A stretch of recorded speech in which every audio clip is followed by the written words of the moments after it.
Yo, c'est Vega et bienvenue pour la review de l'épisode 264 de Boruto. Aujourd'hui, on a eu une vibe Digimon Ghost Game. Alors pour ceux qui ne connaissent pas Digimon Ghost Game, c'est du Digimon, mais avec des trucs paranormaux, enfin avec des Digimon qui sont dans le paranormal, dans l'effrayant, dans le terrible, voilà. On peut dire ça comme ça. Digimon Ghost Game, c'est pas mal. Franchement, je vous conseille, c'est une excellente série. Et il y a un épisode qui sort tous les dimanches. Et qui fait peur. Enfin, des fois, il y a des épisodes qui font peur, et des fois, non. Mais voilà, c'est un peu la vibe qu'on a eu avec cet épisode-là. En gros, qu'est-ce qui s'est passé? Il y a, du coup, toute l'académie qui s'est enjaillée, parce qu'il y a 7 mystères, apparemment, qui font peur dans l'académie le soir. Et du coup, Imawari décide d'avoir la brillante idée de se dire, bah venez, on va se faire peur, on va aller mater les 7 mystères le soir. Et là, quand ils ont vu ça, ils ont rencontré Shino. Moi qui disais qu'il n'y avait pas assez Shino, on a vu Shino dans cet épisode. On l'a vu plusieurs fois Shino, mais pas comme je l'espérais. C'est un Shino où on se foutait de sa gueule, littéralement. Voilà, pauvre Shino. Shino, il se fait pas respecter. Déjà qu'il se faisait pas respecter dans le premier arc de quand Boruto était à l'académie. Bah là, il se fait un peu moins respecter parce que là, tu vois, là, il était là pour dire bon bah, faut faire le ménage, etc. Et puis après les autres ils font bah c'était qui au fait Hashiro peut-être voilà bref voilà Shino se fait pas respecter, les gens se souviennent plus de son nom, ils savent même pas qui c'est un random, voilà Shino n'est personne. En plus il doit avoir sa carte au Gemaki, donc les enfants doivent savoir qui il est, pas un simple random parce que voilà il a fait la 4ème grande guerre ninja, il a été aux côtés de Naruto, etc. Donc je me dis quand même que s'il doit avoir quand même sa carte de Gemaki. Je me souviens plus s'il a sa carte de Gemaki ou pas. Ou si c'était Kiba qui l'avait pas. J'ai un doute s'il a sa carte de Gemaki ou pas. Bah, vous pouvez me rectifier en commentaire, hein, parce que du coup vous êtes là pour ça. Mais je sais plus. Franchement, je sais plus.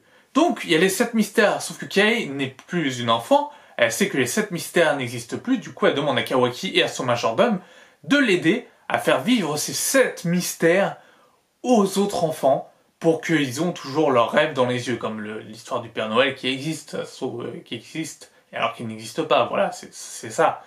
C'est leur faire croire que du coup ces légendes sont existantes, mais pour leur faire croire que du coup ça existe encore. Donc voilà ce que raconte l'épisode. Et du coup, Kawaki va aider le majordome à réaliser ces 7 choses de genre. Par exemple, ils ont des corps humains qui bougent tout seuls. Bah, ils vont être les corps humains qui bougent tout seuls. La statue 3e Hokage qui bouge tout seul. Ils vont la soulever, ils vont courir avec, par exemple. Et chaque enfant, quand il voit une des statues, bah, il flippe et il se bat. D'ailleurs, il y a eu une des enfants qui a un pouvoir. Je sais pas si c'est un pouvoir, mais en tout cas, elle a des tonnes d'objets sous sa capuche. Elle est un peu dark, elle a dit qu'elle aime bien les films d'horreur, alors que bon, bah, elle est partie en courant.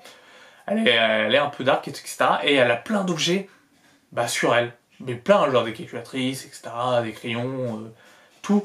Je sais pas comment elle fait pour porter ça sous une cape. Mais ça doit être un... Si c'est pas un jutsu ou un outil scientifique ninja, je sais pas. Et par contre, il faut me dire leur rapport aussi, parce qu'ils disent ouais, mais à l'ère des outils scientifiques ninja, ça n'existe plus ce genre de choses. Bah, en quoi l'horreur empêche d'exister avec des outils scientifiques ninja? Dans notre monde, il y a bien des films d'horreur, en étant toujours connectés à nos outils scientifiques, qui sont pas ninja certes, mais on a nos outils scientifiques, on a la technologie quand même chez nous. Donc en quoi ça peut être une excuse de dire que bah non, il y a des outils scientifiques ninja maintenant, pourquoi ça existerait? Donc voilà. On a revu aussi Iruka. Iruka qui en fait avait un sourire machiavélique, voilà. Le vieux Iruka, c'était un des mystères de l'académie, apparemment. Et il n'y a que 6 mystères. Le 7e mystère n'existe pas. Sauf qu'à un moment donné, il y a un mystère où du coup, en fait, tu regardes dans un miroir et tu es transporté dans un autre monde. Ça fait très Digimon Go Vibe. Je pense franchement que ça pourrait être un épisode de Digimon Ghost Game. Un plot où un Digimon envoie dans une autre dimension du coup des enfants pour les kidnapper pour du coup ne plus se sentir seuls, etc. Ça pourrait être un pitch de Digimon Ghost Game. Donc ils font ça. Et j'oubliais juste avant.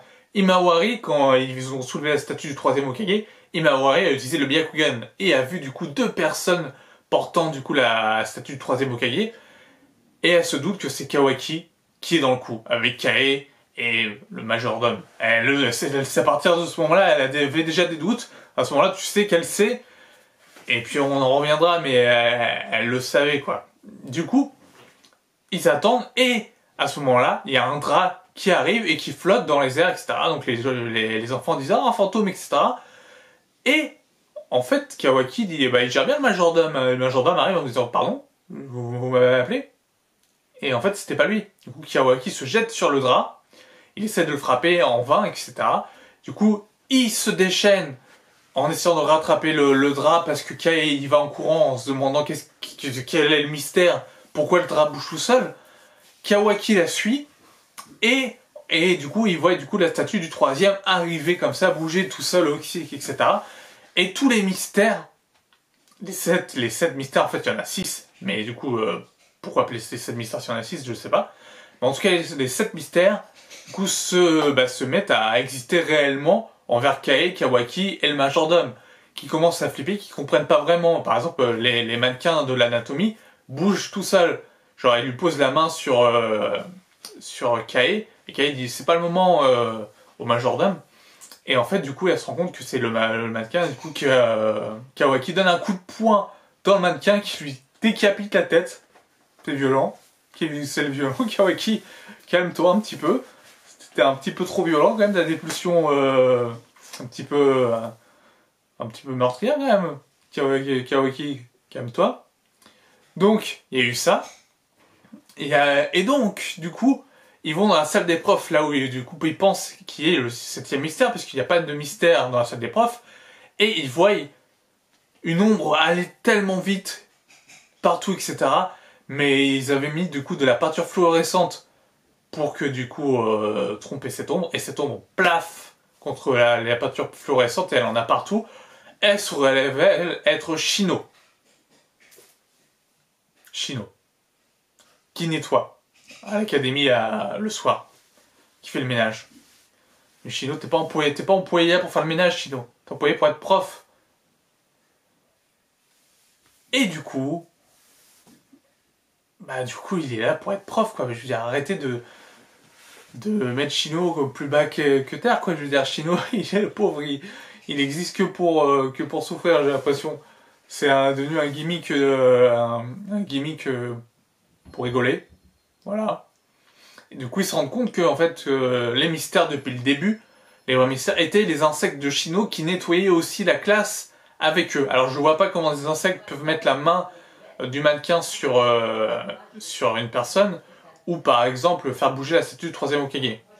Donc, je me demande comment ça marche. Je veux dire, si c'était pas du ménage, le drap qui volait et qui ne se faisait pas prendre, c'était pas du ménage, il n'y avait pas d'insectes. Mais bon, apparemment, Shino, c'est Shino qui dit que oui, c'est mes insectes, etc. Je faisais le ménage, je devais montrer l'exemple, puisque moi-même, je dis qu'il fait qu'aller faire le ménage. Donc voilà. Et le lendemain matin, du coup, tout le monde en parle de ce qui s'est passé, etc. Shino est content parce qu'on parle de lui, enfin, même si on l'humilie encore, ce Shino. Putain, moi qui voulais voir du Shino, je me suis dit, allez, il faut mettre du Shino, il y a des profs, etc. Il y a la prof random qui est sûrement là pour tuer mais voilà, donc elle est là pour tuer sûrement Kay, mais nous on va voir du Shino. Et quand là ils nous mettent du Shino et pas la prof random, bah c'est du Shino pour l'humilier, donc c'est pas la peine de mettre du Shino pour l'humilier. Et le Shino est tout content, il dit on parle de moi, ouais, bah, bravo Shino. Franchement, c'est triste pour lui, quoi. C'est triste pour la carrière du personnage qui était extrêmement badass dans Naruto et Naruto Shippuden. Enfin bref, et du coup Kawaki dit à Imawari, tu avais tout compris avec ton Byakugan, etc. Il le sait, Kawaki. Et Imawari avoue que oui, c'est vrai, enfin... Elle l'avoue à demi-mot, elle dit pas oui, c'est vrai, mais elle l'avoue à demi-mot que oui, elle s'en est rendu compte, elle s'en est posé la question, etc. Elle y croyait au début, puis au fil du temps, elle s'en est aperçue que du coup, ça pouvait être Kawaki, etc., qui était derrière ce coup. Donc voilà, la semaine prochaine, on est sur un entraînement en coopératif avec la nouvelle prof, qui, je rappelle, pour moi, est une antagoniste. Parce que si c'est pas une antagoniste, le personnage aura été vraiment inutile et n'aura servi pas à grand chose pour ma part. Parce que franchement, bah, à part d'être timide et de ne pas savoir trop quoi dire, le personnage il est vide. Ça fait un épisode qui était nul la semaine dernière. Là, l'épisode il était sympa. J'ai peur que ça refasse un épisode qui était un peu nul. Du coup, entraînement, style entraînement. La semaine prochaine, c'est un peu le style entraînement qu'il va y avoir. Donc, pourquoi pas? Moi, je dis pourquoi pas. Ça peut être sympa. Comme ça peut être totalement nul, hein. Ça peut être nul. Parce qu'il y a la prof. Et la prochaine pas cette prof-là. Donc voilà. Bah sur ce, c'est tout ce que j'avais à dire sur cet épisode. N'hésitez pas à me dire en commentaire ce que vous en avez pensé. Je répondrai, je réponds à tous les commentaires. À liker la vidéo. Et nous, on se dit du coup à dimanche prochain pour l'épisode 265 déjà de Boruto. Imaginez que Boruto a déjà dépassé Naruto en termes d'épisodes. Naruto enfant, Boruto enfant en termes d'épisodes. Il y avait 220 épisodes pour Naruto et là il y en a 264 pour l'instant pour Boruto. Et on n'a pas fini l'arc, on n'a pas fini encore dans le manga l'enfance du coup de Boruto. Donc que Boruto soit plus long en animé que Naruto peut être possible, à moins que il change de stratégie de diffusion. Ce qui peut être possible. On en parlera dans une vidéo, on en reparlera dans une autre vidéo que du coup Boruto peut être en danger en termes d'animé. Donc voilà. Sur ce, portez-vous bien. Je vous dis à la prochaine. Ciao, ciao.